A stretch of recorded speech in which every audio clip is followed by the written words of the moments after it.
tient au bord d'une dernière catastrophe, d'un dernier malheur, l'Église, elle, se tient au bord d'une grande résurrection. Vous ne passerez pas mal.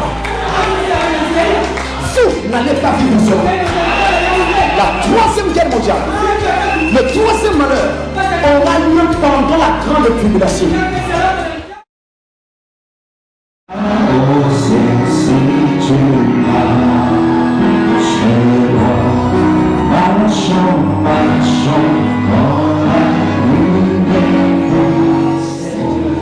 Dieu notre Père Céleste, pour la grâce que tu nous fais d'être encore rassemblés ici, nous voulons te dire merci. Pour le privilège d'être encore autour de ta parole, nous voulons encore dire merci, Seigneur.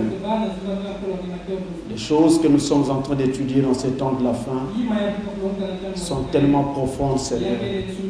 La Bible dit que même les saints prophètes d'autrefois voulaient plonger leur regard dans ces choses, mais cela n'avait pas été permis.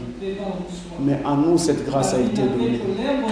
Viens pardonner nos péchés, pardonner nos imperfections et nous rendre alors dignes par le sang de l'agneau de recevoir ces choses que tu as réservées à l'épouse en ce temps du soir.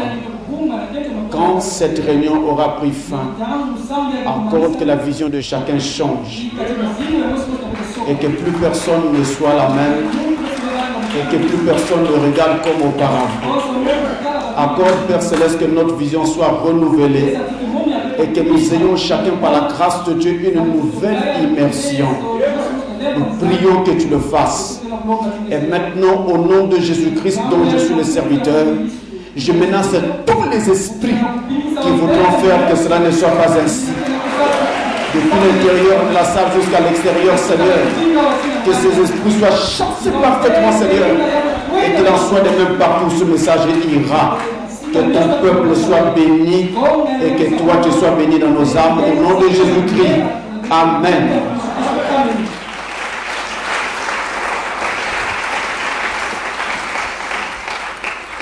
Je vous salue tous au nom du Seigneur Jésus-Christ. Que Dieu vous bénisse. Alors, quelqu'un a posé une question. Bon, cette question-là, la personne qui a posé cette question est rentrée dans ma pensée. Donc, souffrez que je ne réponde pas, parce que la parole va répondre à cette question. J'étais même surpris quand on vient me la déposer tout à l'heure. Je regarde, c'est le passage même que j'ai pris pour aujourd'hui.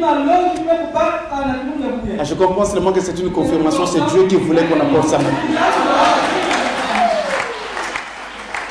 Parce qu'il y a tellement de choses à voir dans ce sujet que chaque fois que je viens, je me demande, Seigneur, je viens avec quoi? Donc c'est un peu comme ça. Alors j'arrive, on me pose une question, le passage même que j'ai pris. Et je comprends que c'est simplement le Seigneur. Donc, souffrez, je ne réponds pas, la parole va répondre à cette question. Alors nous allons nous lever et prendre nos Bibles dans Apocalypse au chapitre 14, du verset 6 au verset 12. Vous voyez, pour celui qui a posé la question, c'est exactement le passage que vous avez mis dans votre question. Apocalypse chapitre 14, verset 6 à 12. Alors, nous lisons au nom du Seigneur Jésus-Christ. Du verset 6 au verset 12. Je vis un autre ange qui volait par le milieu du ciel, ayant un évangile éternel pour l'annoncer aux habitants de la terre, à toute nation, à toute tribu, à toute langue et à tout peuple.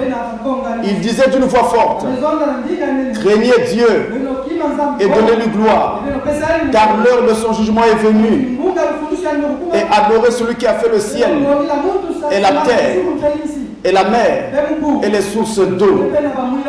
Et un second ange suivit en disant, elle est tombée, Babylone la grande, qui abreuvait toutes les nations du vin de la fureur de son impudicité.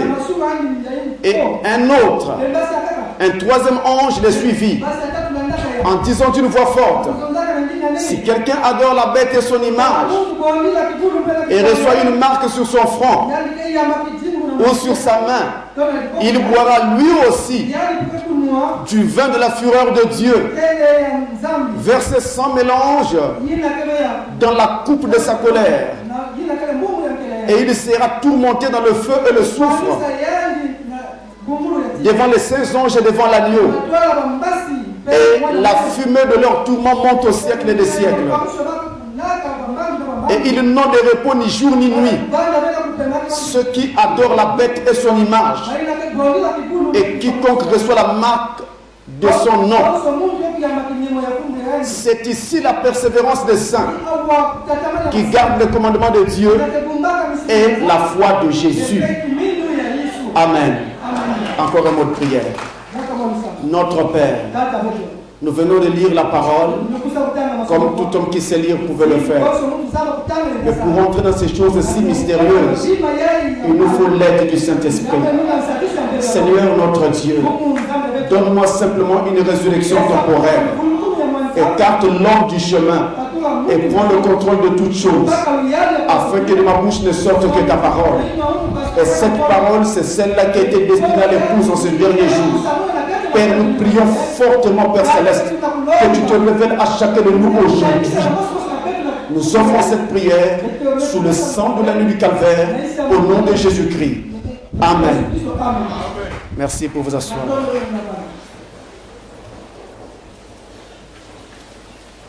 Eschatologie chrétienne. C'est toujours le même enseignement. Et aujourd'hui, nous allons parler sur les trois malheurs. Les trois malheurs. Et dans le passage que j'ai lu, c'est comme si en fait il n'était pas question de ces malheurs. Mais justement, ces malheurs sont en rapport avec les anges dont il est question dans ces passages. C'est pourquoi j'ai pris ce passage qui nous parle du vol de ces trois anges. Les malheurs vont avec eux. Les malheurs sont en rapport avec ces passages. Et pour commencer notre enseignement aujourd'hui sur ces trois malheurs, je voudrais rapidement rappeler quelque chose qui va nous aider à entrer dans cet enseignement. C'est quelque chose que nous avons déjà étudié à propos des anges. Nous avons dit que Dieu a deux types d'anges. Déjà qu'il faut se rappeler que le mot ange, en grec angelos, signifie messager. Et Dieu en a deux sortes. Il a des anges qui sont célestes et il a des anges qui sont terrestres. À ce propos, je voudrais vous lire quelques deux petits passages ici, juste pour donner une allusion, faire une allusion à ce que je suis en train d'évoquer. Dans Luc au chapitre 2 et au verset 13, nous avons ce qui suit. C'est lors de la naissance de Jésus, quand les bergers étaient sur la montagne. Écoutez ce qui se passa. Et soudain, il se joignit à l'ange. L'ange qui parlait avec les bergers. Il se joignit à l'ange, une multitude de l'armée céleste, louant Dieu. Donc, il y avait un ange qui était venu parler aux bergers. Il venait du ciel, un ange du ciel. Il annonçait la nouvelle de la naissance de Jésus. Et à la fin de l'annonce, tout un groupe d'anges sortis du ciel se joignit au premier. Et alors ils se mirent ensemble à adorer Dieu, à le louer. Là, nous avons des anges célestes. Dans Hébreux 13, au verset 2, la Bible nous dit, je le prends à l'écran, Gagnez du temps. Hébreux 13, verset 2. N'oubliez pas l'hospitalité, car en l'exerçant, quelques-uns ont logé des anges sans le savoir. Ils ont logé des anges sans le savoir. Donc cet ange-là qu'ils ont logé n'était pas dans sa forme d'ange céleste. Il était dans une forme humaine, terrestre, charnel. C'est pourquoi celui qui le longe ne se rendait pas compte que c'était un ange. Et il l'a pris chez lui. Vous voyez donc que les anges peuvent apparaître sous deux formes. Sous leur forme céleste ou bien sous une forme terrestre. Lorsqu'ils viennent sous une forme céleste, on parle alors d'anges célestes. D'anges célestes. Et quand ils viennent sous une forme terrestre, on parle d'anges terrestres. Et en général, ces anges terrestres, ce sont les prophètes de Dieu, ces messagers. Et même les Éphésiens 4 aussi peuvent aussi être appelés des anges, parce que c'est des petits messagers envoyés par Dieu pour exercer un ministère en faveur de ceux qui doivent hériter du salut. Donc nous avons ces deux catégories d'anges, les célestes et les terrestres. Maintenant nous voulons découvrir ces trois anges dont nous avons parlé ici dans l'Apocalypse 14. Est-ce qu'ils sont célestes ou terrestres? C'est la question que nous nous posons au départ. Alors nous repartons dans ce passage que nous venons de lire et nous prenons juste le verset 6 et 7 où il est parlé du vol du premier ange. Notez bien qu'ils sont trois. Il y a le premier ange, le deuxième ange et le troisième ange. Nous commençons par le vol du premier ange. Écoutez, il a dit, verset 6 et 7. Je vis un autre ange qui volait par le milieu du ciel, ayant un évangile éternel pour l'annoncer aux habitants de la terre, à toute nation, à toute tribu, à toute langue et à tout peuple. Ensuite il disait, craignez Dieu, ainsi de suite, ainsi de suite. Mais notez une chose, dès le premier passage, il nous est dit que cet ange-là, le premier qui sortit du ciel, envoyé par Dieu, il était porteur d'un évangile, un évangile éternel, l'évangile de la grâce. Et cet évangile-là, il l'a mené, non pas pour l'annoncer à un individu, à une personne, à une seule famille, mais il alla avec cet évangile pour l'annoncer à tous les habitants de la terre.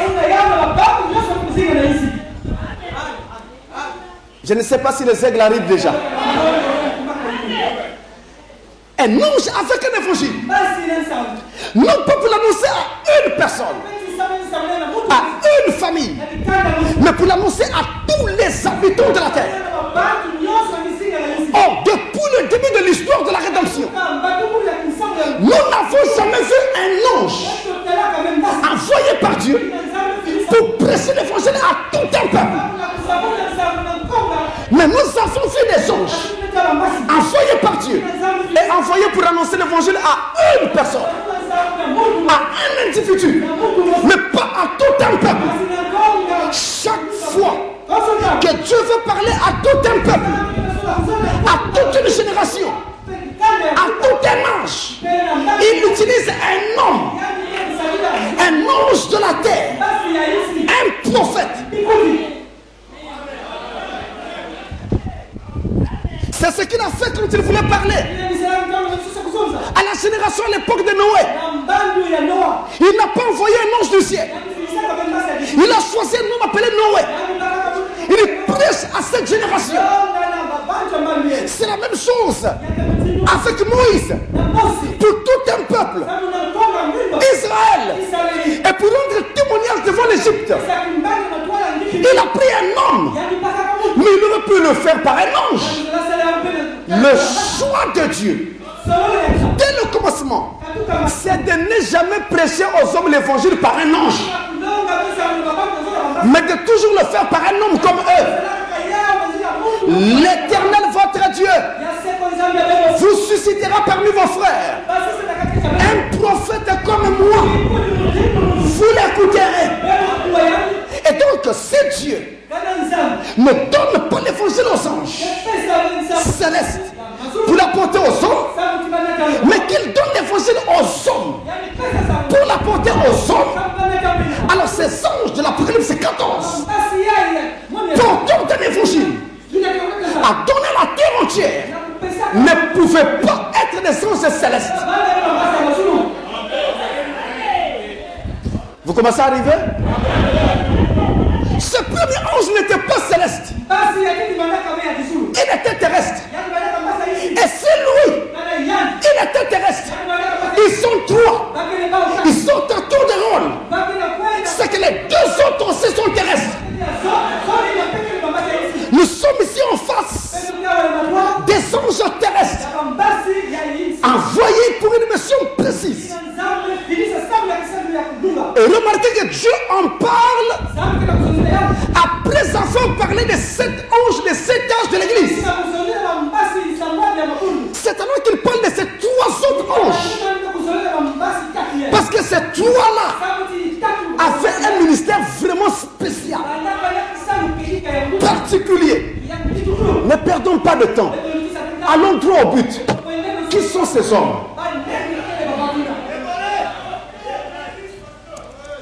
Qui sont ces hommes? Nous prenons le prophète.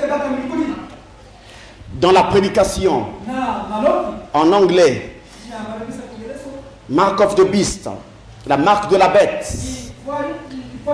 Il y en a plusieurs, ces prédications-là. D'ailleurs, vous allez constater que je vais utiliser plusieurs. Et on ne les a pas toujours en français. Ce que j'ai en français, je le prendrai en français. Ce que je n'ai pas en français, je le prends en anglais. Alors là, c'est prêcher, la date compte. Je parle aux lecteurs, aux étudiants de la parole. La date compte. Ça, c'est le 17 février 1961. Prêcher le 17 février 61, paragraphe 41. Alors, voici ce qu'il nous dit. Now you see how it was represented in Ezekiel, the 9th chapter. Maintenant, vous voyez comment cela a été représenté dans Ézéchiel, le 9e chapitre, à Jérusalem. Now we come to Revelation. Maintenant, nous arrivons à la révélation. And now I'd like you that got your pencil to write this down. Maintenant, je voudrais que vous qui avez vos stylos et vos crayons, que vous puissiez noter ceci. I'd like you to write down Revelation 14, 6 to 12. Je voudrais que vous puissiez inscrire Apocalypse 14, 6 à 12. That's the 3 last angels. Ce sont les 3 derniers anges. 3 angels. C'est les 3 derniers anges. Les 3 anges. After the 7 last angels, there were 3 special angels come forth. Après les 7 derniers anges, il y avait 3 anges spéciaux qui sortent. Avez-vous remarqué? Did you notice that? Avez-vous remarqué cela? And now I want you to notice. Et maintenant je voudrais que vous puissiez remarquer. The 3 last angels, ces 3 derniers anges. The first angel, that's Revelation 14, 6 to 12. Le premier ange, c'est Apocalypse 14, 6 à 12. The first angel had sounded the trumpet of the gospel. Le premier ange a fait retentir la trompette de l'évangile. And had the everlasting gospel to preach to all the world. Et avait l'évangile éternel à prêcher au monde entier. The second angel kind of preached the holiness gospel. Si le second ange, le deuxième ange, prêcha un peu l'évangile de la sainteté. Vous suivez cela? Vous voyez? Because he said that the church had committed fornication. Parce qu'il dit que l'église avait commis la fornication. And the third angel rolled out to escape the mark of the beast. Et le troisième ange rugit pour faire échapper à la marche de la bête. Watch, regardez, the first angel at the Reformation, le premier ange à la réforme, Luther preached the gospel. Luther a prêché l'évangile. The second angel, Wesley, sanctification. Le deuxième ange, Wesley, la sanctification. The fornication is strengthening of the church. La fornication. Et il a redressé l'église. But the third message, mais le troisième message, the Pentecostal message should be the true messenger warning them to escape the mark of the beast. Le troisième message, le message pentecôtiste doit être le vrai messager, les avertissant à échapper à la marque de la bête. Saying, whosoever receive the mark of the beast, quiconque reçoit la marque de la bête, the same will bring the wrath of God. Le même boira la colère de Dieu. Poured out without mixture, déversé sans mélange, into the cup of indignation, dans la coupe de la colère de l'indignation. Be poured out upon the people, qui est déversé sur le peuple. That's the message today. C'est le véritable message aujourd'hui. The third angel, le troisième ange. The third message, le troisième message. The last message, le dernier message. The Lutheran message of justification, le message luthérien de la justification. The Wesleyan message of sanctification, le message wesleyen de la sanctification. And the Pentecostal message of the sin of God, et le message pentecôtiste du sang de Dieu. Escape the mark of the beast. Fuyez la marque de la bête. Come out of them big walls of Babylon. Sortez de ces grands murs de Babylone. Be sent into the kingdom of God. Soyez scellés dans le royaume de Dieu. Voilà vos trois anges. J'espère que c'est clair pour tout le monde. Vraiment, a été suffisamment clair. Et il nous dit que le premier ange, c'est Martin Luther. Le deuxième ange, c'est John Wesley. Et le troisième ange, vous le connaissez. Il a parlé du message pentecôtiste. Je m'arrête là un instant. Le message du temps de la fin. L'Odyssée. C'est un message pentecôtiste. Je m'arrête encore. Ça vous trouble un peu. Le septième ange était censé être le messager de l'ange de l'Odyssée. Est-ce que nous sommes d'accord? Mais le septième ange, en tant que messager de l'ange de l'Odyssée, il est le messager de l'ange pentecôtiste. Nous sommes d'accord? Et dans cet ange pentecôtiste qu'on appelle l'Odyssée, quand le septième ange a fini de donner son message, son ministère change de face. Il quitte son premier sommet. Il rentre dans son second sommet. C'est là qu'il donne le message à l'épouse. C'est là le message des sept tonnerres. C'est là le septième saut. Ce n'est plus pour tout le groupe. C'est pour l'épouse seulement. Quand William Branham commence son ministère, il prêchait parmi les pentecôtistes. C'était ça son message. Il a prêché partout où on l'invitait. Après on l'a rejeté. Ça devait arriver comme ça. Parce que le pentecôtisme ne peut pas accepter la pure parole. Au moment où on arrive à l'ouverture de la parole, la Pentecôte rejette le message. Et là sortent des choses qui sont réservées à l'épouse de Christ seul. Dans cette Bible, nulle part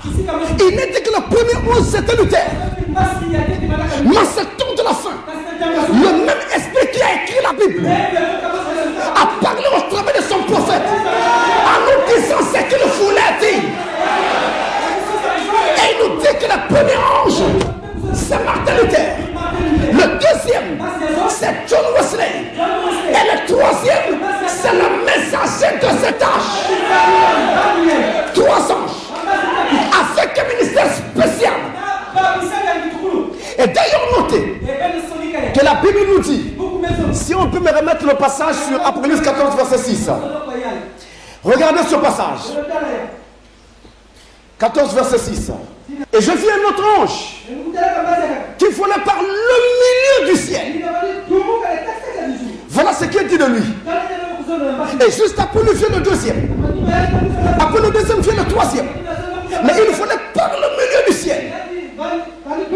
C'est terrible. Je ne sais pas si on peut vraiment voir le milieu du ciel. Est-ce qu'on peut vraiment dire que là c'est le milieu du ciel? Parce que c'est si vaste qu'on aurait beaucoup de mal à parler du milieu. Mais pourtant c'est ce que dit la Bible. De quoi s'agit-il? Eh bien là on a la traduction des mots grecs qui parle de méridien. C'est-à-dire, c'est le point où le soleil est à son niveau le plus élevé. Le point où le soleil est à son zénith. Le point où le soleil est le plus brillant. Le plus frappant. Le plus haut. Mais c'est aussi le point où le soleil peut être vu par tous. C'est à ce niveau-là. Oh, vous savez que quand le soleil arrive à son zénith, cela se fait par étapes. Ça avance progressivement. Il croît en puissance jusqu'à ce que finalement il soit vraiment à son zénith. Donc quand le premier ange sort, le soleil commençait à atteindre son zénith. Et quand on arrive au passage du troisième ange, le soleil était à son zénith. C'est-à-dire à son point le plus haut, à son point le plus fort, à son point le plus brillant, à son point où tout le monde peut voir. C'est ça le message du temps de la fin. À ce dernier jour, la lumière du soleil, la parole est à son point le plus haut, à son point le plus fort, à son point le plus brillant. C'est tellement clair que tous les fils de Dieu vont voir. Il n'y a que les aveugles qui ne verront pas, parce qu'ils n'ont pas des yeux pour voir. Mais les élus ont des yeux. Ils entendent, ils comprennent, ils les amènent, ils avancent avec la révélation. Ce message n'est pas pour tout le monde. Ce message est pour l'épouse de Christ. Et personne ne peut croire aussi facilement ce message, à moins que Dieu ne lui accorde la grâce. Et donc dans ce troisième passage, quand cet ange passe, le soleil est vraiment à son zénith. C'est l'âge dans lequel nous sommes. Éternel mes frères, pour vous prouver que le soleil est vraiment à son zénith dans cet âge, et que la lumière que nous avons est la plus grande que le monde n'ait jamais connue. Elle sauve. Elle sauve. Elle délivre. Elle libère. Écoutez ceci, frère. Je prends un passage que j'ai l'habitude de lire ici, mais je voudrais le lire un peu calmement aujourd'hui. Apocalypse 18, verset 1 à 4. Notez bien, il est dit: après cela, je vis descendre du ciel un autre ange qui avait une grande autorité. Une grande autorité. Ce n'est pas n'importe qui. Et la terre fut éclairée de sa gloire. La gloire d'un ange, un seul, qui éclaire la terre entière. C'est du jamais vu. Un ange envoyé de Dieu, sa lumière peut éclairer une zone, mais pas la terre entière. Mais celui-ci, c'est la terre entière qui est éclairée. Il criait une fois fort en disant: elle est tombée! Elle est tombée!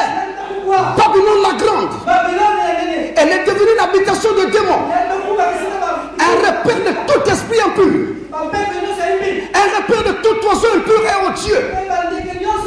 Parce que toutes les nations ont bu du feu de la fureur de son impudicité. Et que les rois de la terre se sont livrés avec elle à l'impudicité. Et que les marchands de la terre se sont enrichis pour la puissance de son luxe. Et j'ai entendu du ciel une autre voix qui disait: sortez du milieu d'elle, mon peuple, afin que vous ne participez point à ces péchés et que vous n'ayez point de part à ces fléaux. Je m'arrête un instant là.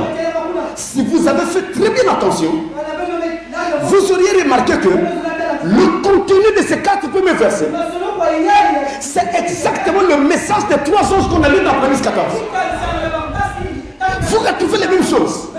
Sortez du milieu d'elle. Elle est tombée. Elle est tombée. C'est ce qu'on trouve dans le message des anges. Mais cette fois-ci, ce n'est plus 3 anges qui prononcent ce discours, mais un seul qui prononce tous les 3 discours. Un seul qui concentre en lui ces 3 discours-là.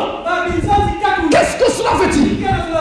Le message du temps de la fin, quand il devait être apporté, il devait être un menu à 7 plats. On devait avoir dans ce message à la fois ce que Paul avait dit, ce que Irénée avait dit, ce que Martha avait dit, ce que Colomba avait dit, ainsi de suite jusqu'à la fin. Et c'est ça qui est donné en un seul message. Et c'est pourquoi c'est si fort, c'est si puissant. Et je ne suis pas sûr qu'il y aura comme ça assez de démons pour résister à ce message. C'est ce qui est prévu.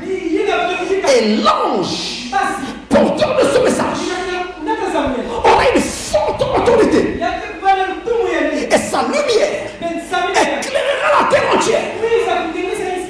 C'est pourquoi ce message est rentré partout sous les cieux, dans quasiment tous les pays, juste dans les pays communistes comme la Chine. Il y a maintenant des assemblées du message là-bas. La lumière de l'ange éclaire partout. Ce message est rentré en Russie. Il y en a en Russie. Un pays qui était fermé au christianisme, c'est rentré. Ce message est rentré en Inde. Un pays idolâtre. Mais il y a des assemblées du message en Inde maintenant. Ce message rentre partout. Partout. Et on m'a dit que même ici au Congo, dans les régions où il n'y a plus d'église, dans les villages là, les gens se rassemblent autour des vidéos qui sortent d'ici. Quelqu'un m'a parlé de ça. Ils mettent un écran, ils allument un groupe électrogène et tout le village vient autour. Ça va partout. Je vous ai dit qu'au Togo, il y a un groupe de gens qui se réunissent au nord. C'est presque une assemblée autour de ces messages qui sortent d'ici. C'est ce même message qu'il faut partout. Le même ministère du temps de la fin. C'est là où nous en sommes. Et Frère Branham dit clairement que cet ange d'Apocalypse 18, c'est Malachie 4. C'est le dernier ange, le messager du temps de la fin. C'est le même ange que celui qui vole en 3e position. Donc Apocalypse 14, c'est le même ange, celui qui passe en 3e position. Et cet ange-là, il est vraiment particulier. Et il vient avec un ministère vraiment bien particulier encore. Il est précédé par les 2 premiers. Le premier ange, celui qui amène le message de la justification, Martin Luther. Le deuxième, celui qui amène le message de la sanctification, John Wesley. Et lui, il vient ensuite. Et quand cet ange vient, qu'est-ce qu'il fait? Il donne son message. Ce troisième ange, c'est celui qui m'intéresse le plus. Il donne son message. Et quand il a fini de donner son message, il y a un phénomène qui doit se produire. Écoutez, je prends cela dans le prophète encore ici. Je prends une brochure en français. Ici, la marque de la bête en français, d'une autre date. Ça s'est prêché le 13 mai 54. 13 mai 54. Faut vraiment nous dire. Écoutez bien.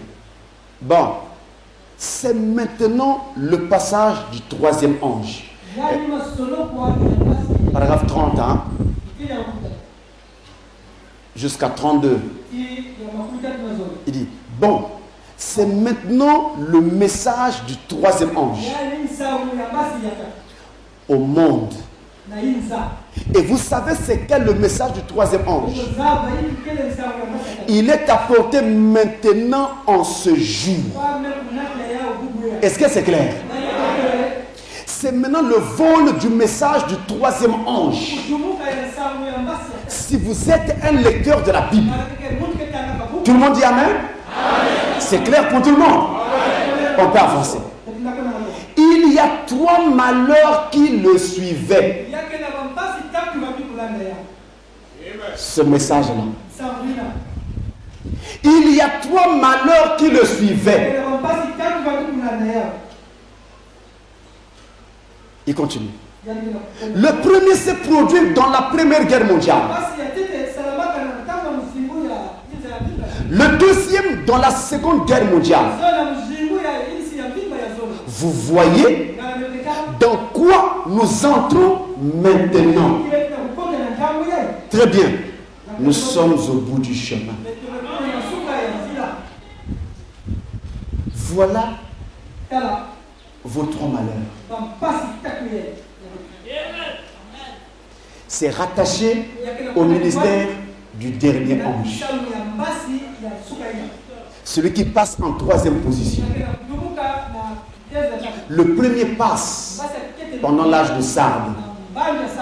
Le deuxième, il passe pendant l'âge de Philadelphie. Le 3e ange passe pendant l'âge de la Odyssée. Et son message est suivi des 3 malheurs. 3 malheurs. Et pourquoi Frère Madame dit que juste après son passage, nous avons ces 3 malheurs? Eh bien, c'est positionnellement dans la Bible, tel que les prophéties sont placées.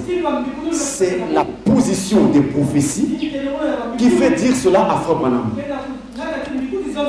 Le 3e ange passe dans Apocalypse 14.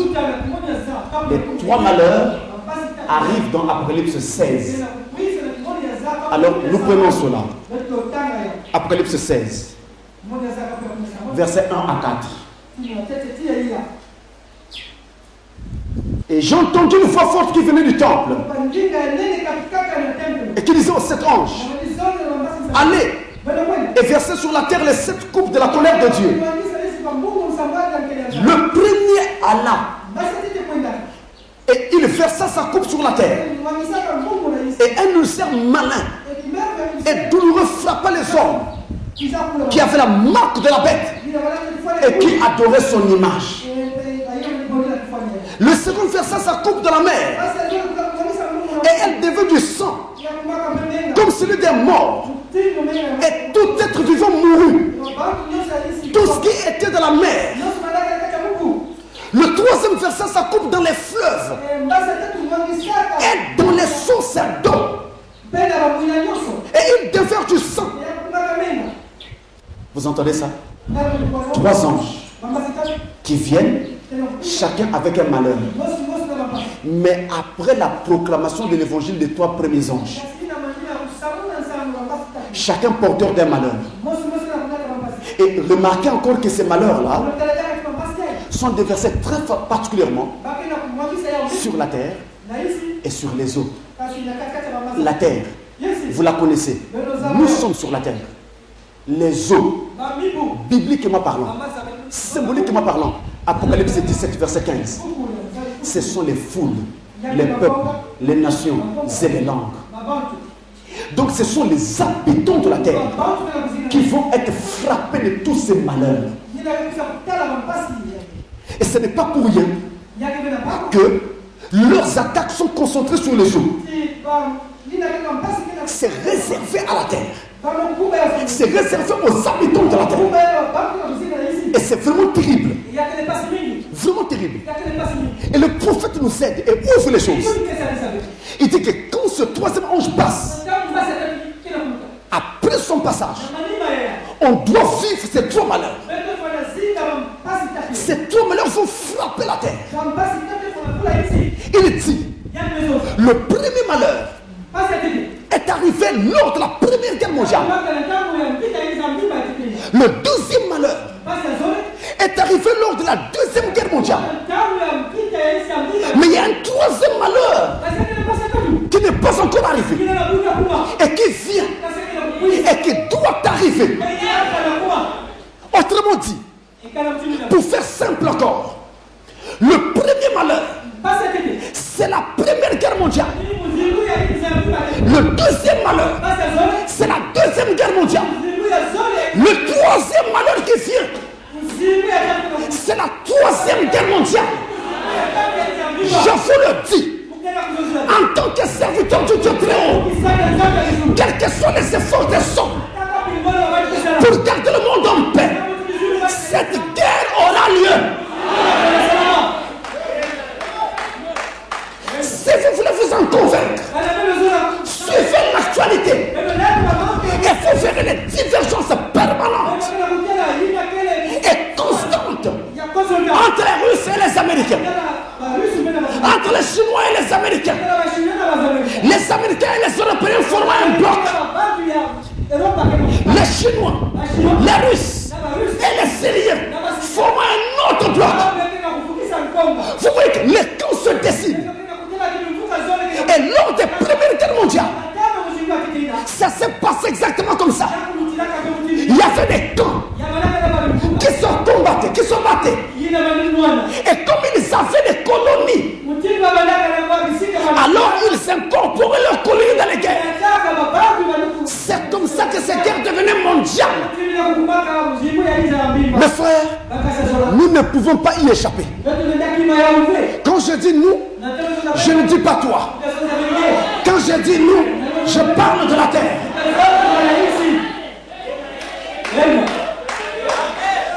Je répète, le premier malheur, c'est la Première Guerre mondiale.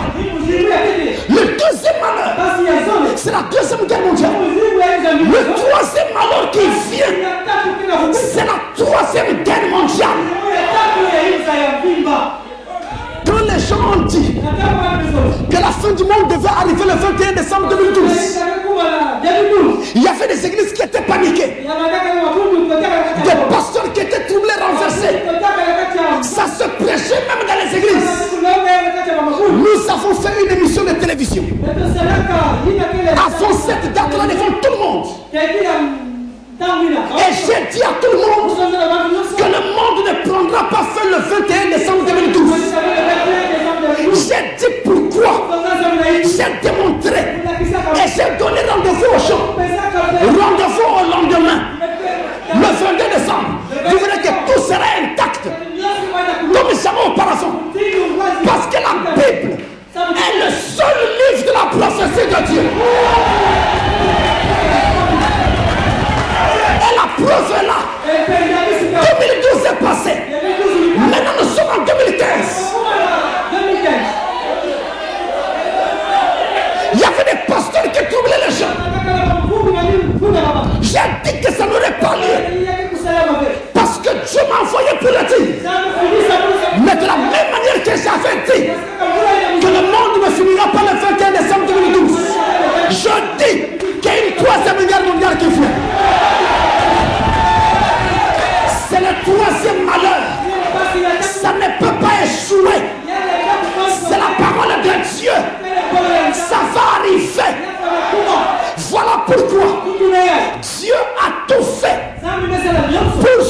ceux qui veulent être sauvés. La Première Guerre mondiale a commencé en 1914. Elle a pris fin en 1918. Bilan humain, 8,5 millions de morts. 8,5 millions de morts. Plus de 21 millions de blessés. Ce que l'histoire a appelé les gueules cassées. Les soldats qui étaient déformés par les obus. Je reviens. Première Guerre mondiale. 8,5 millions de morts. Mais quand on arrive à la Deuxième Guerre mondiale, le deuxième malheur, combien de morts? 50 millions de morts.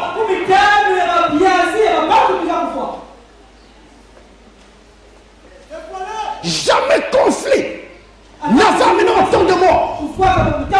Le conflit syrien n'a même pas encore fait 1 million de morts.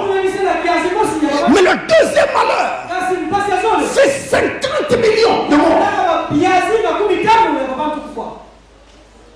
Est-ce qu'il faut remarquer que de 8,5 millions lors du premier malheur à 50 millions lors du deuxième malheur,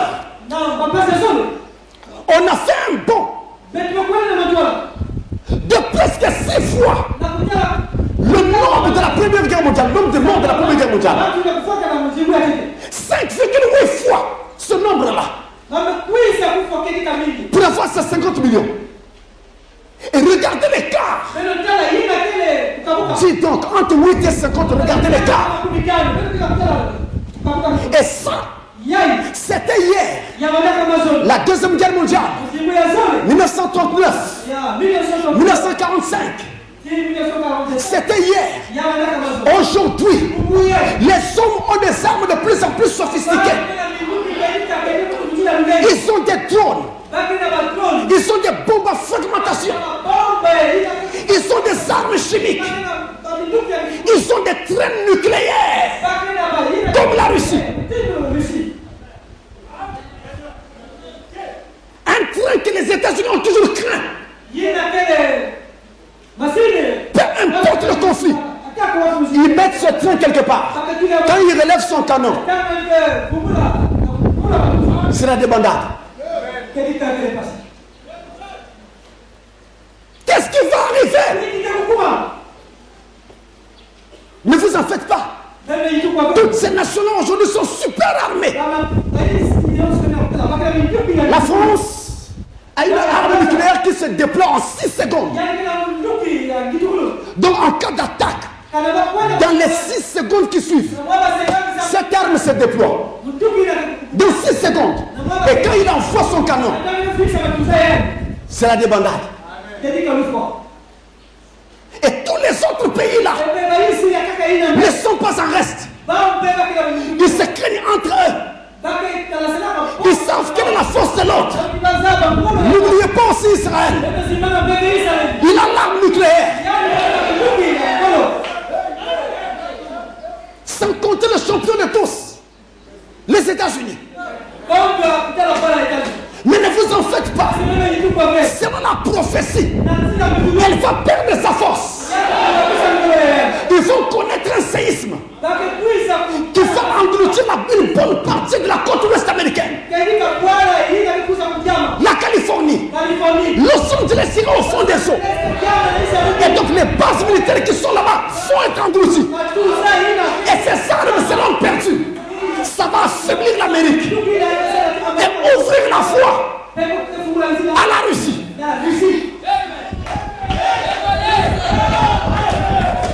Pour sanctionner les États-Unis à cause de Hollywood.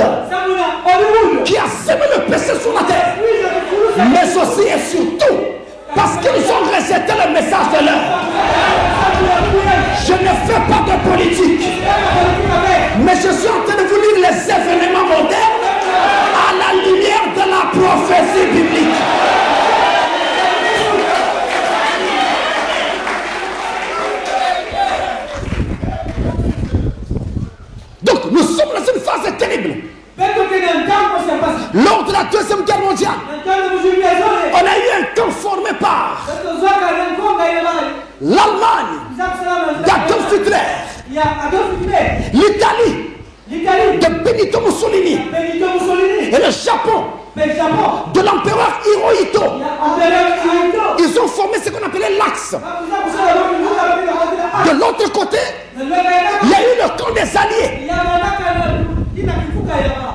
Les Alliés, formés par le Royaume-Uni, de Winston Churchill, et par la France libre, du général de Gaulle, par l'Union soviétique, de Joseph Staline, et les États-Unis d'Amérique, de Franklin Roosevelt. Voilà les deux camps qui étaient en face. Lors du deuxième malheur. Mais malheureusement, il y a eu des liens qui se sont effrités. Aujourd'hui, la Russie est dans un autre camp. Les États-Unis dans l'autre camp. Il y a un troisième malheur qui pointe à l'horizon. Et c'est pour vous dire qu'en réalité, le monde a toujours été en guerre. La première guerre que nous avons connue de l'histoire de la rédemption, eh bien, elle a commencé au ciel. Entre Satan, à l'époque Lucifer, et les anges qui l'avaient corrompu, contre Michael, le Christ. Et Satan fut précipité sur la terre. Et quand il fut précipité, il amena le conflit sur la terre. Et les peuples ne s'entendaient plus. Les frères entre eux ne s'entendaient plus. Et on a eu guerre après guerre. Guerre après guerre. Conflit après conflit. Et même les guerres civiles. Mais quand nous sommes arrivés à la première guerre mondiale, le premier malheur, c'était terrible et particulier. C'était un vent fort et vraiment terrible qui soufflait sur la planète. Un vent de guerre. On aurait dit que ce vent devait raser la terre entière. Quand on voyait le nombre de morts, les défigurés, les gueules cassées, quand on voyait les mutilés, les orphelins et la destruction, on pensait que vraiment c'était la fin de toutes choses. C'était la fin du monde. Et d'ailleurs, les témoins de Jéhovah en ce temps-là avaient annoncé que le monde prendrait fin en 1914. Parce que c'était terrible. C'était une grande destruction qui avait eu lieu à ce moment-là. Mais curieusement, en face de ce grand vent, soudain, tout s'arrêta. Sans trop qu'on ne comprenne comment et pourquoi. Qui arrêta cette guerre? Jusqu'aujourd'hui, les annales de l'histoire s'accordent à dire que personne ne sait qui avait arrêté cette guerre. La guerre s'arrêta brusquement. Mais quand vous regardez, cette guerre s'arrêta le 11 novembre 1918 à 11h 11 minutes.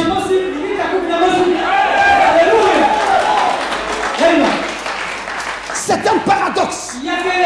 Rien que la répétition du nombre 11 nous montre qu'il devait y avoir une main mystérieuse derrière. Eh oui, c'est Dieu lui-même qui personnellement et miraculeusement arrêta cette guerre.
ils étaient passés. C'est de la 6e heure. Martin Luther, il était passé. Ceux de la 9e heure, John Wesley, ils étaient passés. Mais il manquait ceux de la 11e heure. C'est pourquoi Dieu a arrêté la guerre. Pour que le 7e ange, le messager de la Odyssée, se tienne sur la terre pour proclamer son message et appeler tous les élus de cet âge. Je bénis Dieu d'avoir été du monde. Je bénis Dieu d'avoir fait que je connaisse ces choses. Je bénis Dieu pour Malachi 4. Je bénis Dieu parce que maintenant l'évangile pour nous, ce n'est pas Jésus né dans une crèche,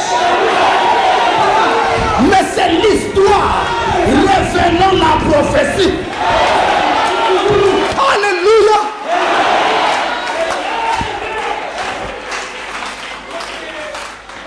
Et cet ouvrier a sonné la trompette pour rassembler tous les signes de Dieu. Laissez-moi vous dire une chose.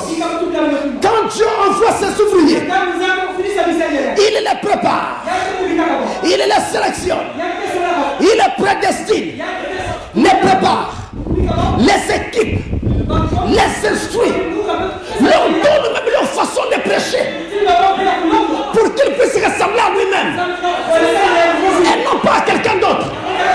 Il lui donne la parole à ceux qui ne copient pas, mais qu'ils prennent ce que Dieu dit et il l'envoie dans cet âge incontestablement. Le messager envoyé par Dieu, je le dis sans honte, c'est William Marion Branham. Voilà le 7e ange. Voilà le passage du 3e ange. Voilà l'ange d'Apocalypse à 18 heures. C'est Malachi 4. Mais Malachi 4 n'a pas mis les pieds à Pointe-Noire.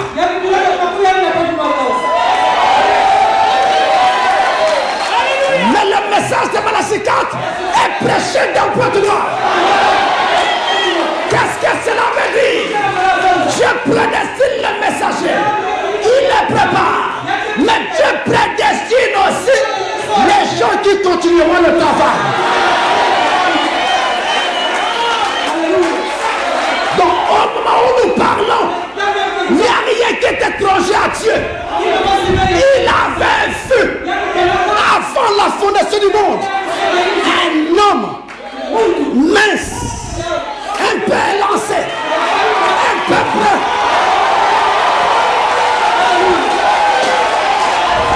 Et il avait dit, moi c'est ce jeune homme-là, c'est ce jeune homme-là, c'est ce jeune homme-là.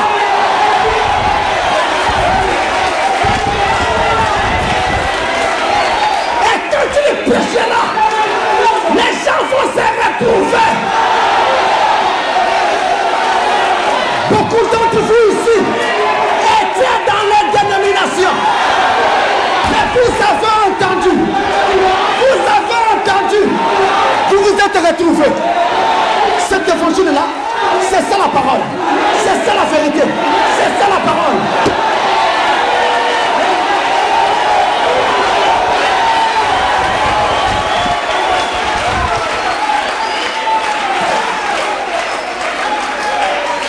Si vous pensez que nous sommes ici par hasard, vous êtes en train de vous tromper. Il n'y a pas de hasard.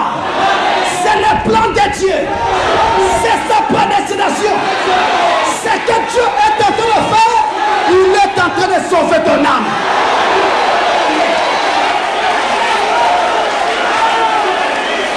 Nous avons dit que la lumière de cet ange-là éclaire la terre entière. Et oui, mes frères, pendant que l'Éphésiens 4 se tient là, répétant le message de cet ange, la même lumière vous éclaire aussi.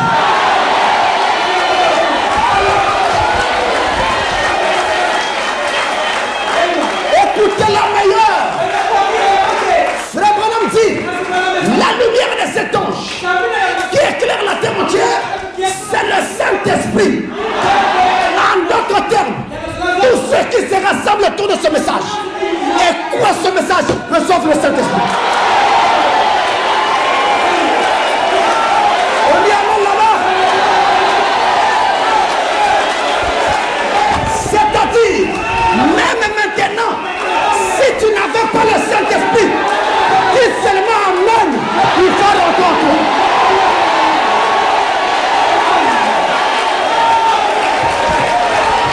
Est-ce qu'il y a un courageux qui peut dire Amen? Ce n'est pas moi, ce n'est pas le pasteur, c'est la promesse, c'est la prophétie. La guerre a été arrêtée afin que toi tu reçoives le Saint-Esprit.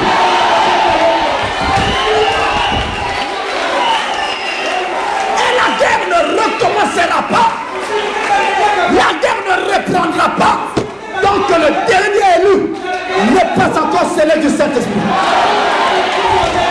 C'est pourquoi mes frères, je ne m'inquiète pas. Il est vrai que je ne suis pas encore celui que je dois être. Mais il est aussi vrai que je ne suis plus celui que j'étais.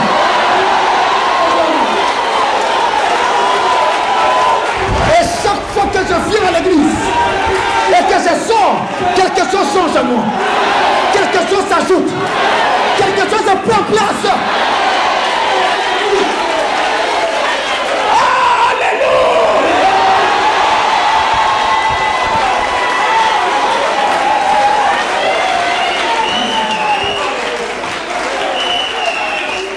La Première Guerre mondiale, le premier malheur a été arrêté afin que les élus de l'âge de la Odyssée reçoivent le Saint-Esprit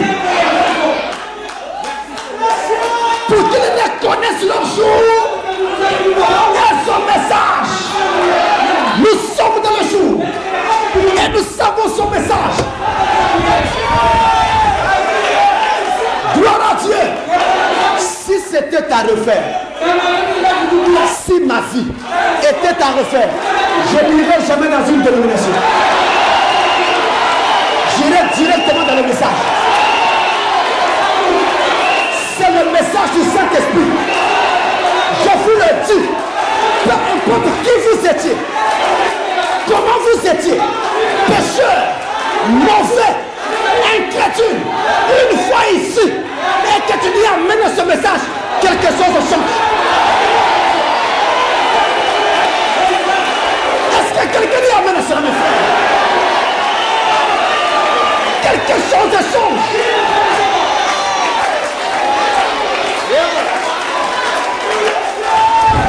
Alléluia. Comment dire en anglais? Something must happen. Quelque chose doit arriver. Quelque chose doit arriver si j'écoute ce message. Et donc, vous avez le droit de dire, ah Seigneur, j'ai compris. Donc quand tu m'as sorti du monde, tu m'as amené au message, c'était pour me donner le Saint-Esprit. Alors maintenant, je demande le Saint-Esprit. Je réclame le Saint-Esprit. Je réclame le Saint-Esprit.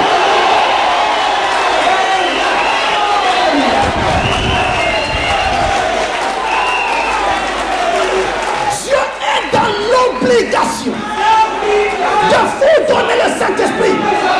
Car c'est pour cela qu'il vous a sorti du monde. Amen, amen, amen, amen. Amen. Vous voyez ce Dieu-là? Vous voyez ce qu'il fait? Il est le même hier, aujourd'hui et éternellement.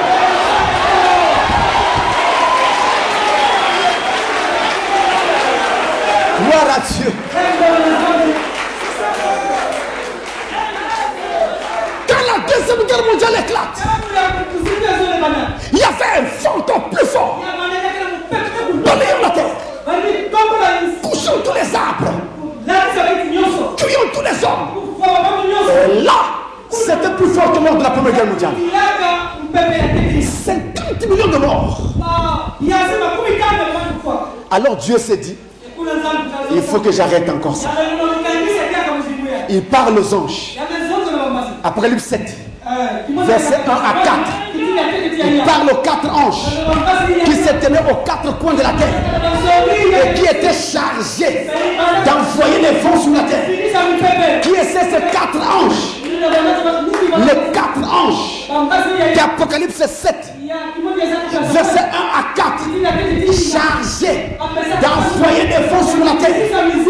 Ces 4 anges, lors de la Deuxième Guerre mondiale, Hitler, Staline, Ekman et Mussolini, voilà vos 4 anges. Il leur dit, hey, arrêtez d'abord, retenez d'abord les vents, arrêtez la guerre. Je dois prendre un autre peuple. Cette fois-ci, ce n'est plus les nations, mais je dois prendre le peuple d'Israël, le ramener dans sa patrie pour qu'eux aussi, ils reçoivent le Saint-Esprit. C'est pourquoi le deuxième malheur s'est arrêté. C'était pour qu'Israël soit scellé du Saint-Esprit. Le premier malheur s'est arrêté pour que toi, élu des nations, tu sois scellé du Saint-Esprit. Le deuxième malheur s'est arrêté pour que Israël, les élus au nombre de 144 000, soient scellés du Saint-Esprit. Qu'ils rentrent en terre promise et qu'ils soient scellés du Saint-Esprit.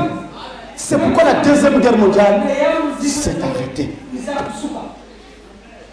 Maintenant, il a fait ce qu'il devait faire en arrêtant la première guerre. Il a fait ce qu'il fallait faire en arrêtant la deuxième guerre. Israël est dans sa patrie, prêt à recevoir les 2 témoins qui vont amener ce message afin qu'eux aussi soient scellés du Saint-Esprit. Qu'est-ce qui reste d'autre? Le troisième malheur. Et le prophète Jonas dit, je répète ces mots, le monde entier aujourd'hui est au bord d'une grande guerre. À l'époque de Frère Branham, les experts militaires américains ont dit, si cette troisième guerre vient, elle ne durera que quelques heures. Les 2 premières ont duré des années, mais pas la dernière, quelques heures, à cause des armes actuelles et des techniques de combat qui ont hautement évolué. Quelques heures. La preuve, quand l'Amérique de George Bush a pris l'Irak, un grand pays comme l'Irak, ils l'ont fait en 3 jours, 72 heures. Les techniques ont changé. Cette dernière guerre qui vient, les experts s'accordent à dire que ça ne durera que quelques heures. Donc imaginez combien elle sera mortelle. Si le monde, lui, se tient au bord d'une dernière catastrophe, d'un dernier malheur, l'Église, elle, se tient au bord d'une grande résolution. Vous ne passerez pas par là. Vous n'allez pas vivre seul. La 3e guerre mondiale, le 3e malheur, aura lieu pendant la grande tribulation. Tu ne seras pas là. Est-ce que quelqu'un dit amen? Si vous avez peur, vous passerez par là. Mais si vous dites amen, vous ne passerez pas par là. Parce qu'il faut croire. Le prophète a dit, Jésus dit que de 2 qui seront sur un lit, il prendra l'un, il laissera l'autre. De 2 femmes qui monteront ensemble, il prendra l'une, il laissera l'autre. Le prophète donne ce conseil. Il dit, même s'il n'y a qu'une seule personne qui sera enlevée, croyez que ça sera vous. Est-ce que vous le croyez? Regardez ce qui vous met de la lourdeur dans l'esprit. Quand vous voulez dire amen, le diable vient dans votre esprit, vous dit, toi aussi, toi là, le menteur, tu dis amen. Tu Tu n'as pas menti, hein? Bon, ce que tu gardes là, ça appartient à qui? Le diable te rappelle ça. Vous comprenez? Le diable te rappelle tes torts. Mais ce que le diable ne voit pas, c'est qu'il n'y a pas que les torts de ma vie. Il y a aussi le sang de la rédemption.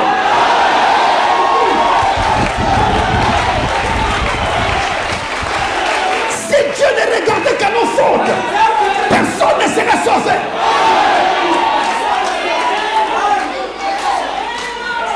Mais il est aussi vrai que tout ce qui ne faut pas dans ta vie doit changer. Et ça va changer d'ici à l'enlèvement. Ça va tomber. Ça va tomber. Elle est tombée. Elle est tombée. Babylone la grande. Toute la confusion de Satan dans nos vies doit tomber. Et pendant que je parle, c'est en train de tomber. Ce n'est pas moi, c'est le message de l'heure. Et quiconque lui amène ce message, ça se produit dans sa vie. Il y en a qui sentent déjà quelque chose. Il y en a qui sentent quelque chose là où ils sont là. Ils sont en train de ressentir cela. Ce n'est plus comme avant. C'est différent. Ça se passe à l'intérieur.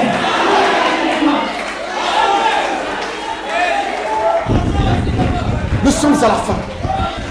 Nous sommes à la fin de la route. Je n'ai pas peur du lendemain. Je sais de quoi le lendemain sera fait. Je sais qu'il y a un malheur qui vient.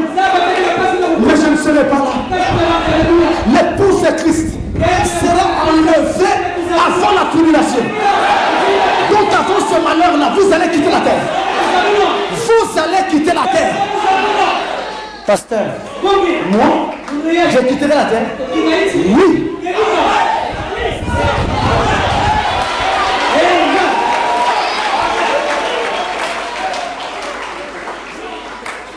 Le prophète dit, depuis que le Saint-Esprit était tombé sur la terre, le jour de la Pentecôte, il n'était jamais reparti.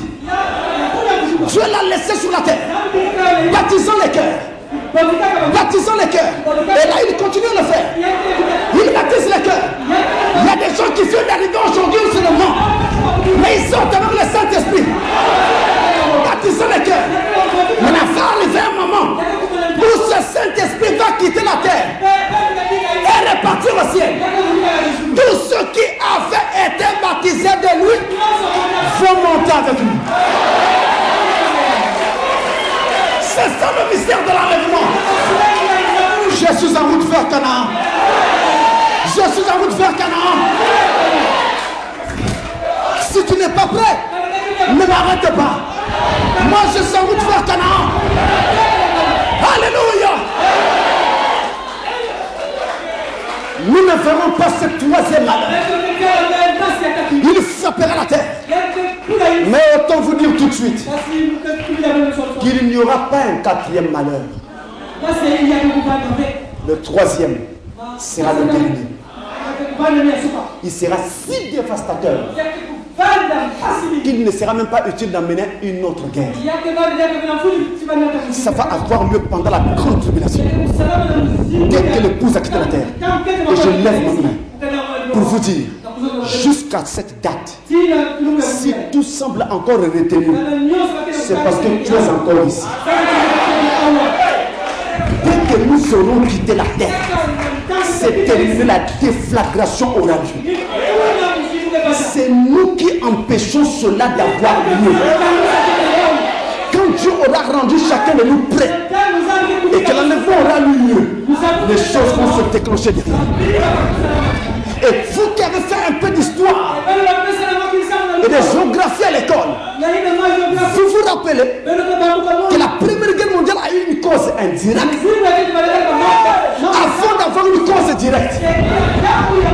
Il y avait des causes indirectes, des causes lointaines. C'était pareil pour la Deuxième Guerre. Aujourd'hui, la scène se répète. Le scénario se répète. La guerre en Syrie. Je ne fais pas de politique, laissez-moi prêcher la parole. Ce qu'ils ont fait là, les mentors de cet homme-là gardent le nœud dans le cœur. C'est des causes indirectes. Et tout ce qui est en train de se faire ça et là, c'est des causes indirectes. Et lorsque il y aura juste un élément déclencheur, là, il y a la guerre en Ukraine. Cause indirecte. Posez-vous la question. Pourquoi se battent-ils autour d'un pays qui ne leur appartient pas? Et on dit que la Russie est derrière. Oui, vous pointez la Russie. Et les autres, ils sont où? Les autres sont aussi là. Mais ils ne veulent pas se dévoiler. Ils sont là. Et la Russie le sait. Ils gardent le nœud. Oui, il y a un plus grand nœud. Il y a un plus grand nœud. C'est lequel? Le démantèlement de l'URSS. Quand le président russe de l'époque, Mikhail Gorbatchev, va au Vatican, il quitte le Vatican, il rentre en Russie, en URSS. L'URSS éclate. C'est là où il y a eu le vent de la perestroïka. L'URSS éclate. Les Russes n'ont jamais oublié. Ils savent d'où ça venait, qui était derrière. Ils attendent le moment. Je dois encore vous dire une autre chose. Actuellement, la Russie est un peu paralysée économiquement. Pour faire la guerre, il faut avoir un peu de moyens. Comment nourrir les soldats au front? Ça leur manque un peu. Donc ils savent que le temps n'est pas encore vraiment venu. Mais le temps vient. Ne vous en faites pas. Toutes les autres nations, de l'autre camp, ça pousse sur les États-Unis. Or, les États-Unis vont s'affaiblir. Quelle sera la cause? Nous sommes dans les événements modernes dans le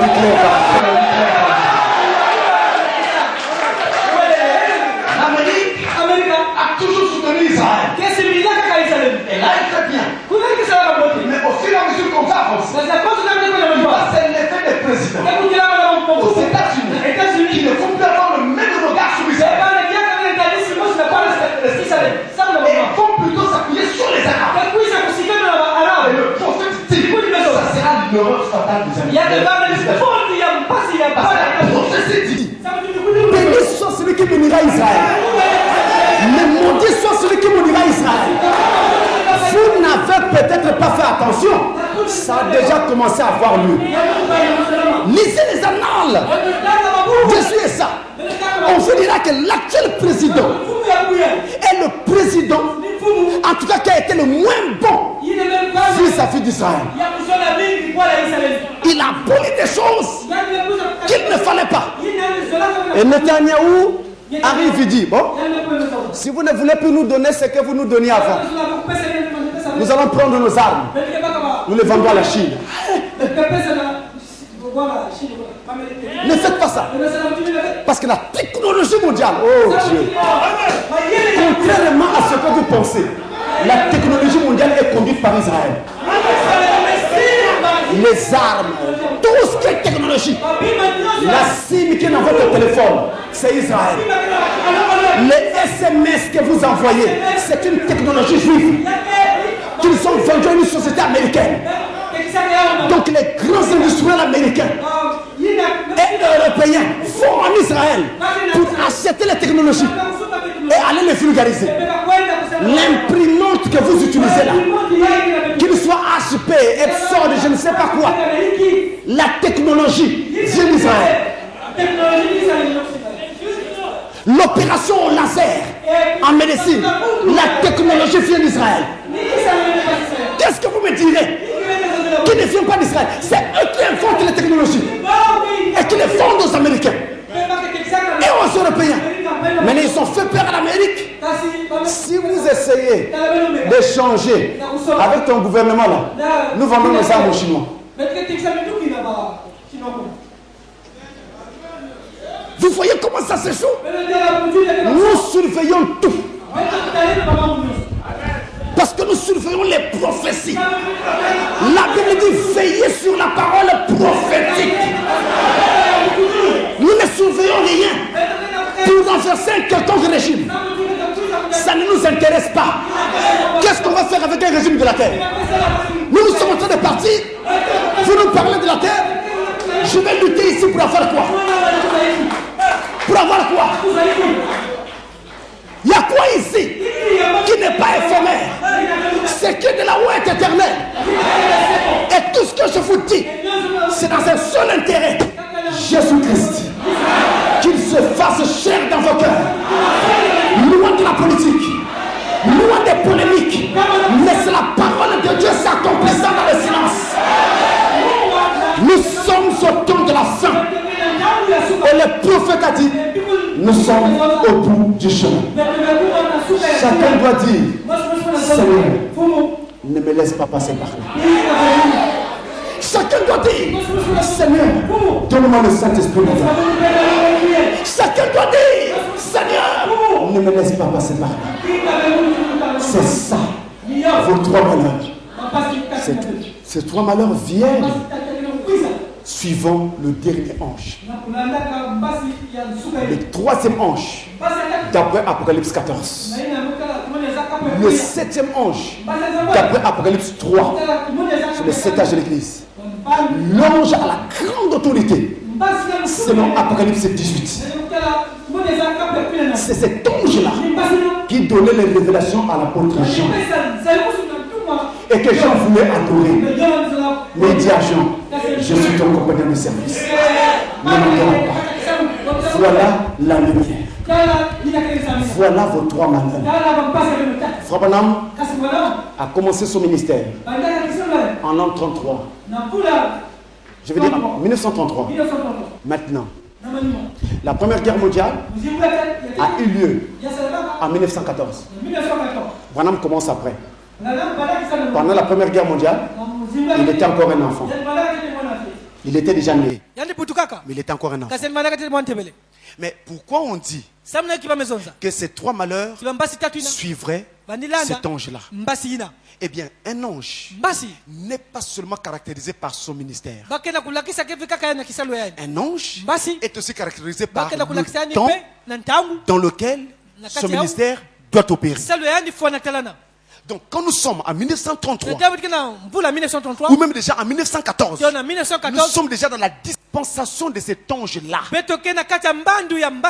L'âge de l'Odyssée a déjà commencé en ce temps-là.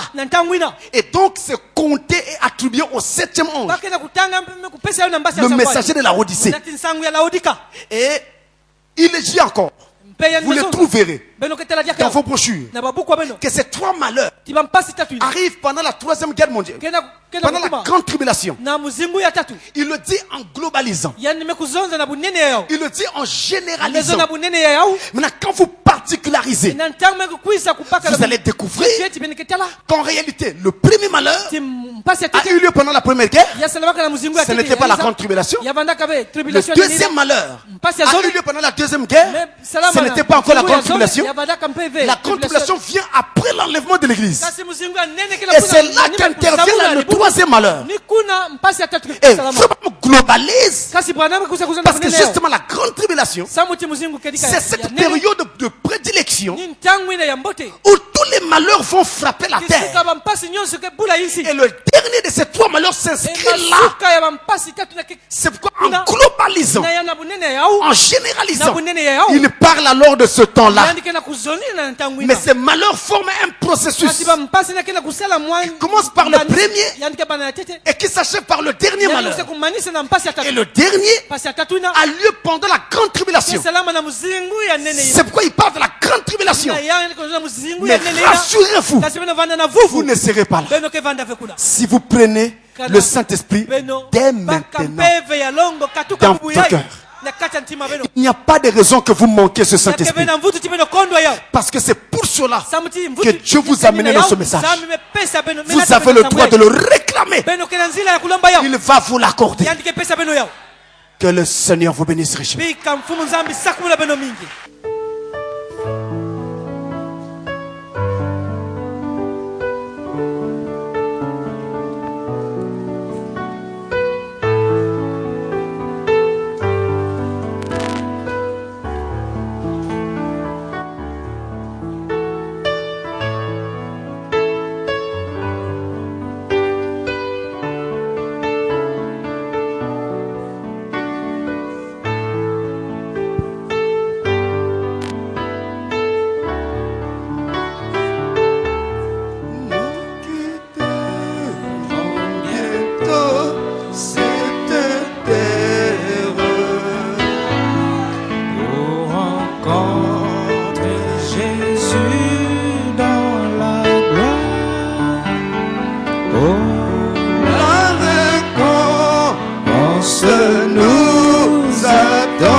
marque de la bête.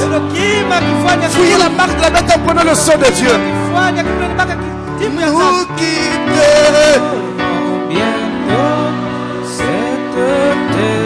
cette terre, quand Jésus dans la récompense, nous, que Dieu donnera à tous ceux qui ont reçu le Saint-Esprit.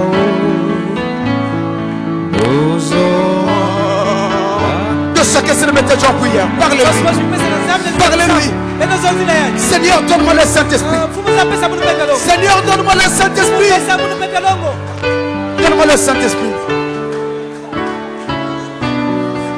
Seigneur, donne-moi le Saint-Esprit.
Celui qui veut qu'on se souvienne de lui dans la prière, lève seulement sa main pendant que nous allons prier.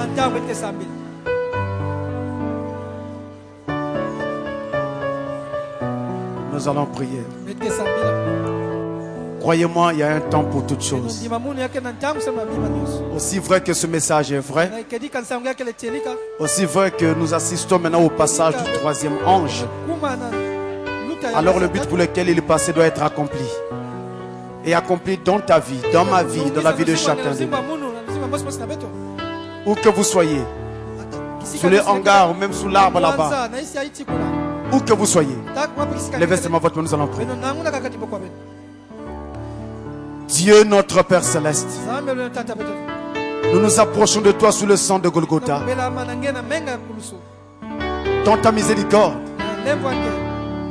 Tu as arrêté la première guerre mondiale pour que nous soyons appelés et que nous recevions nous aussi le Saint-Esprit. Nous autres qui étaient de la 11e heure. Seigneur, et tu nous as envoyé ton ange, ton messager, avec ce message, pour que nous puissions être scellés du sceau de Dieu. Seigneur notre Dieu, regarde la vie de chacun. Il est vrai, Seigneur, que nous ne sommes pas encore ce que nous devons être. Mais nous venons à toi tel que nous sommes. Comptons sur le sang de Golgotha et prions que tu pardonnes nos péchés les uns et les autres. À présent, oh Dieu, au nom de Jésus-Christ, accorde, Seigneur, que le but pour lequel tu nous appelais dans ce message soit accompli dans nos vies. Donne à chacun le Saint-Esprit, Seigneur. Que tout cœur qui n'en avait pas reçoive le Saint-Esprit au nom de Jésus. Amen. Notre Dieu, scelle ainsi nos cœurs du Saint-Esprit et que nos vies soient à toi, t'appartiennent et t'appartiennent pour toujours. Que chaque jour nous puissions faire des progrès avec toi. Seigneur, donne-nous aussi tout ce qu'il nous faut pour bien vivre cette foi, pour marcher avec toi et te sanctifier d'attente. Ainsi je t'en prie, regarde le corps de chacun. Là où quelqu'un est malade, il ne peut pas bien t'adorer dans cet état. En tant que serviteur de Dieu, je réprimande la maladie au nom de Jésus-Christ. Que cette maladie quitte le corps de chacun. Amen. Père, regarde là où les conditions sont déplorables. Socialement, financièrement, physiquement. Exauce, tu vois tes cieux. Envoie la pluie, Seigneur. La pluie de la bénédiction. Pour que nous ayons ce qu'il nous faut pour marcher avec toi, pour te servir. N'as-tu pas dit dans ta parole que tu nous as donné tout ce qui contribue à la vie et à la piété? Pas seulement à la piété, mais aussi à la vie. Comment quelqu'un veut-il te servir quand il a faim? Dieu Tout-Puissant, je t'invoque toi des cieux, puisse la trembler de nouveau à présent comme autrefois. Exauce, réponds, regarde chaque main levée. Derrière cette main, il y a une requête. Tu vois cette requête. Que cette requête soit exaucée au nom de Jésus-Christ. Qu'il en soit ainsi. Et que toi, tu sois glorifié dans les cieux et dans nos vies sur cette terre. Nous avons prié au nom du Seigneur Jésus-Christ. Amen. N'acclamez pas. N'acclamez pas. Restez dans cette atmosphère un moment.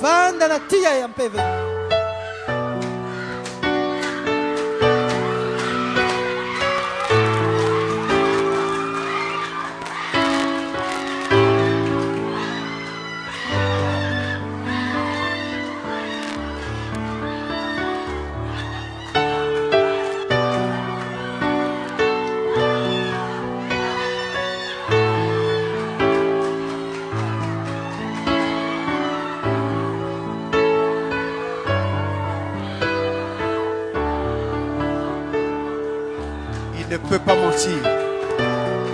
Il n'est pas un homme pour mentir. Il t'a amené ici pour que tu reçoives le Saint-Esprit.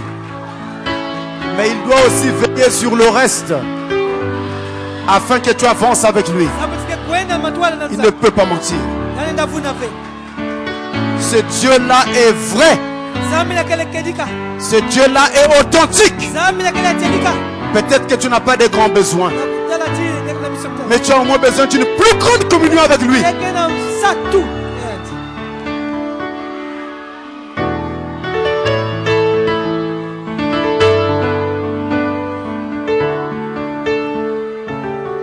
Alors en adoration, en adoration, les diacres vont nous aider à sortir. En adoration. En adoration. Pour garder cette atmosphère. Pour garder cette atmosphère. En adoration. Les diacres nous aident à sortir calmement.